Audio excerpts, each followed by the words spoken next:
Welcome into another video in my series where we're testing every single weapon inside of Modern Warfare 3 to see just how viable these weapons are for you to use inside of your Modern Warfare 3 Zombies games.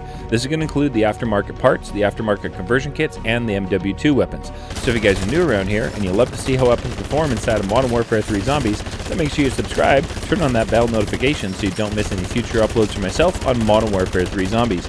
As well, down below, my streams will be starting back up in June, and I'd just be honored to have you guys come hang out. I play a ton of custom zombies over there and other zombie-related games, so it'll be tons of fun to have you guys there. Now, today's video is something I truly enjoy doing, and that is to do viewer suggestion runs from you guys. So today we're going to be looking at a weapon from MW2, which was one of my favorite weapons to use inside of MW2, and that is the assault rifle, the FR Avancer. And we're going to be taking that one through all three tiers, taking on bounties all the way through. So by the end of today's video, you should have a really good idea on how the FR Avancer performs inside of your Modern Warfare 3 Zombies games, and whether or not it's going to be a weapon that should be viable for you to use. So without further ado, let's get to the FR Avancer review video today.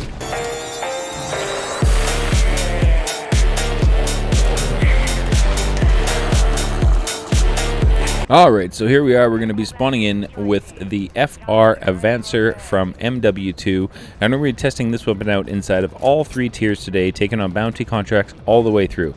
I've got an Orion camo on there and a black cell blueprint for the FR Avancer, and I think it looks amazing. I do plan on keeping that camo for this run today, but stick through the video because I managed to screw it up later on and we end up with pack camo.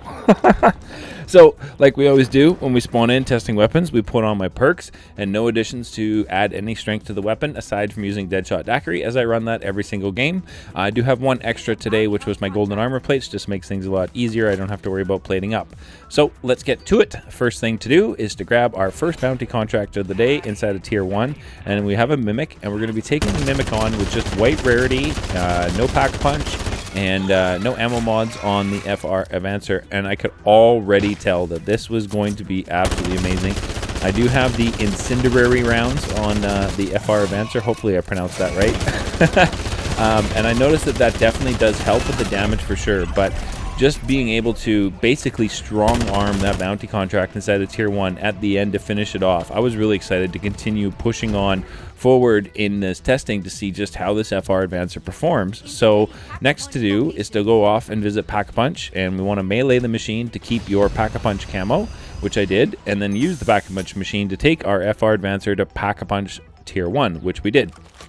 So now we got to go grab our bounty contract, another bounty inside of tier 1, and see just how much stronger this FR Avancer is going to be. Just pack 1, we're still white rarity, no ammo mods on it whatsoever. And of course, my bounty contract went and completed itself. This was a common theme today. I'm very frustrated when that happens, but I'm not going to complain. I grabbed the free loot, which wasn't anything I needed anyway. So it was time to grab another bounty contract inside of tier 1 and hope and pray that this one did not complete itself before we managed to get there.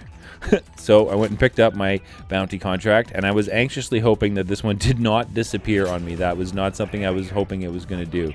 So we went and grabbed our bounty contract. We have a Mangler to deal with this time, and I could already tell the chunks of health that came off just my first couple shots into that Mangler's head.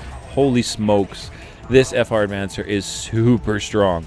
So the last thing to do inside of tier 1 is to throw on my legendary tool and napalm burst, which is my favorite ammo mod, and grab ourselves another bounty inside of tier 1 and see, is this going to be basically an instant delete? Because if so, then I'm confident in letting you guys know that you can run the FR Avancer inside of tier 1, pack 1, white rarity, green rarity, and you'll be perfectly fine to take on bounty contracts, HVTs, and all of the zombies inside of tier 1. Not a problem at all.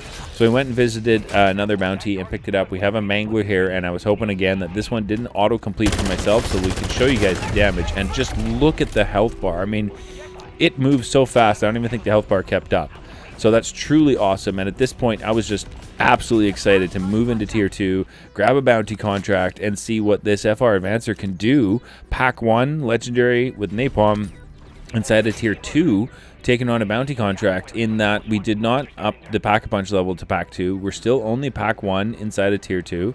And I was making my way over to this contract, and it's the second one today that auto-completed. So I went and got my free perk out of the deal, which wasn't bad, but I didn't need that perk as I already had it. So it was time to grab another bounty contract inside of Tier 2 and see if we could actually pick up the bounty and then get over to the contract before this one auto-completed itself. I don't know why they do that. I have heard it's because they're in a building or they spawn in a room they're not supposed to be in, and so it completes it automatically. I'm not sure, but we did get a disciple. Yay! I do not like disciples, but I did not have much riffraff to deal with while I was dealing with the disciple, so that was a massive plus today, which allowed me to show you just how amazing the critical damage is with the FR Avancer. Again, we're only Pack 1 with Napalm Burst inside of Tier 2 dealing with the disciple, and I felt like I'm definitely confident to take on disciples inside of Tier 2 with this FR Avancer only being Pack 1. I was feeling very, very strong at this point using this weapon for sure. So I wanted to go and take it to Pack-a-Punch 2 inside of Tier 2 and see just, you know, how much stronger is the FR Avancer going to be inside of Tier 2. PAP 2 with Legendary and Napalm Burst, and you can see here, I don't know why I made the machine again, which removes your camo and gives you the Pack-a-Punch camo. So anyway, we're running Pack camo for the rest of the match. So it was time to grab a bounty inside of Tier 2. Now that we are double Pack-a-Punched, Legendary with Napalm Burst on this FR Avancer, that I wanted to see just, like, is this bounty contract inside of Tier 2? Since the tier, or the first bounty I did inside of Tier 2 at Pack 1 was really not much of a struggle, I was curious to see, and just look, I mean, you can see right there, we grabbed the Mimic and just stood there and deleted the Mimic. I honestly didn't even move.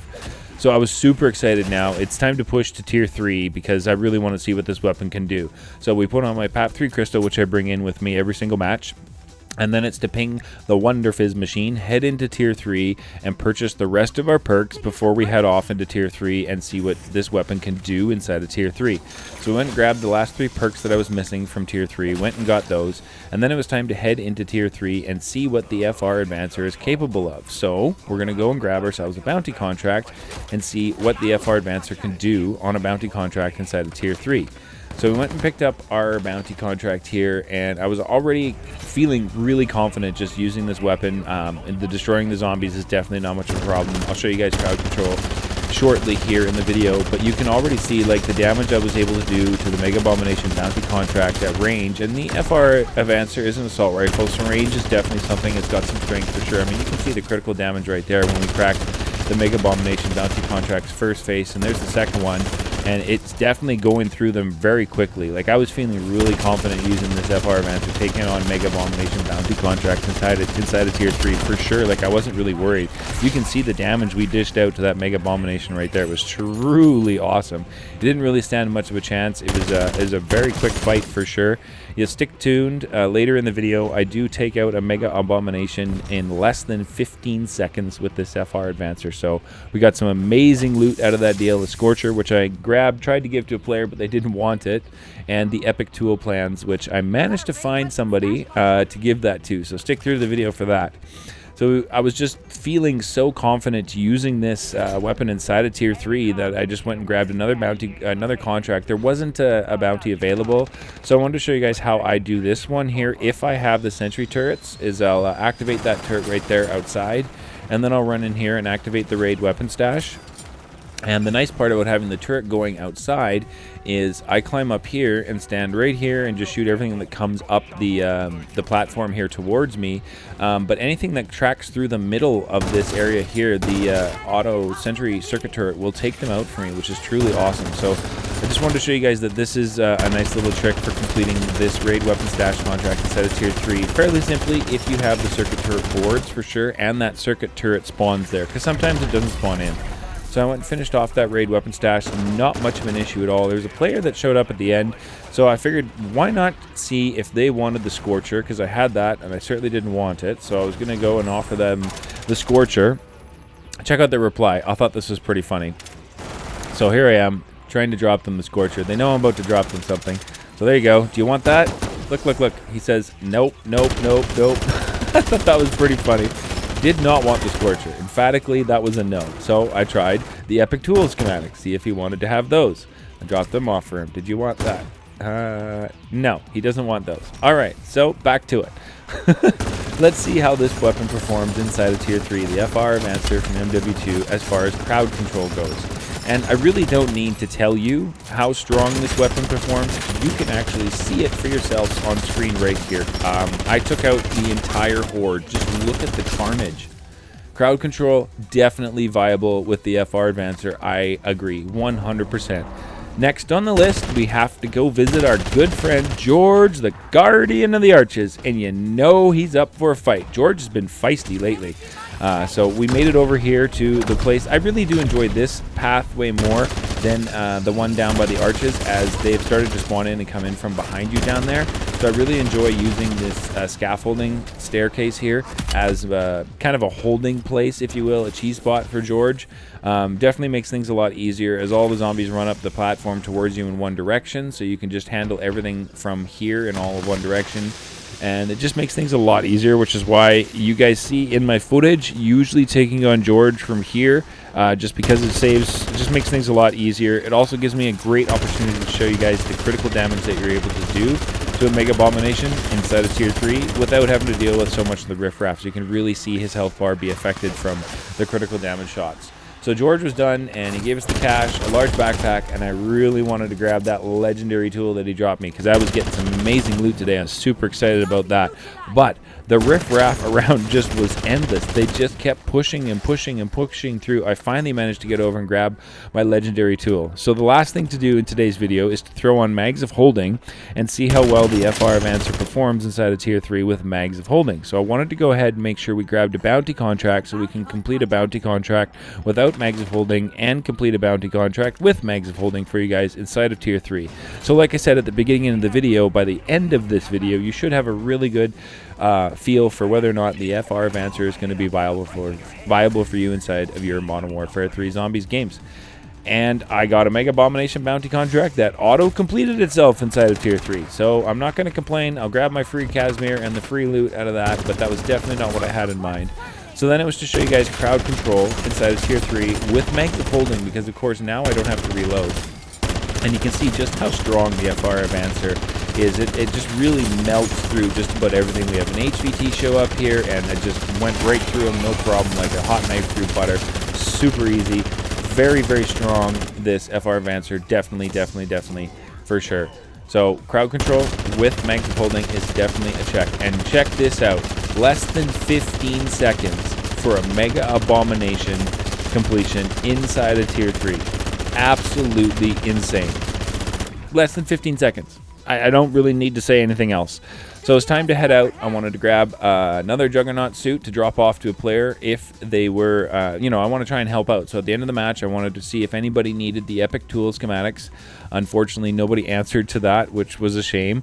And so before I head out of Tier 3, I had time. I picked up an extra Jug suit so that if I found a player to give the schematics to, I could also drop them off a Juggernaut suit to help them out. So I saw players up at this exfil, so I figured, all right, let's make my way over there, and maybe I can get lucky and drop off the schematics to them. No. I made it to that exfil, and the storm had already, covered that exfil, and it was something that I could not use. So at this point, I was starting to panic a little bit, as I needed to get over to another exfil and see if I could find another player. So I was hoping that this exfil I pinged over here was going to have other players, and lo and behold, I was right. There was players, so I was super excited. I went and dropped the Epic Tool plans and the Juggernaut suit after the helicopter took off. Oh my goodness, dumb me. I dropped the Jugger suit right through the helicopter onto the ground. What a waste. Anyway, happy to give someone a schematic as they picked it up, which is absolutely awesome. And at the end of a video, like I do with all of my videos, you will find the weapon build that I used today for the FR Avancer inside of this run. So if you want to make any changes to the weapon build, make it down in the comments below, and let's work together to come up with an amazing build for this weapon for all of us to use inside of our games. We'll catch you guys in the next one.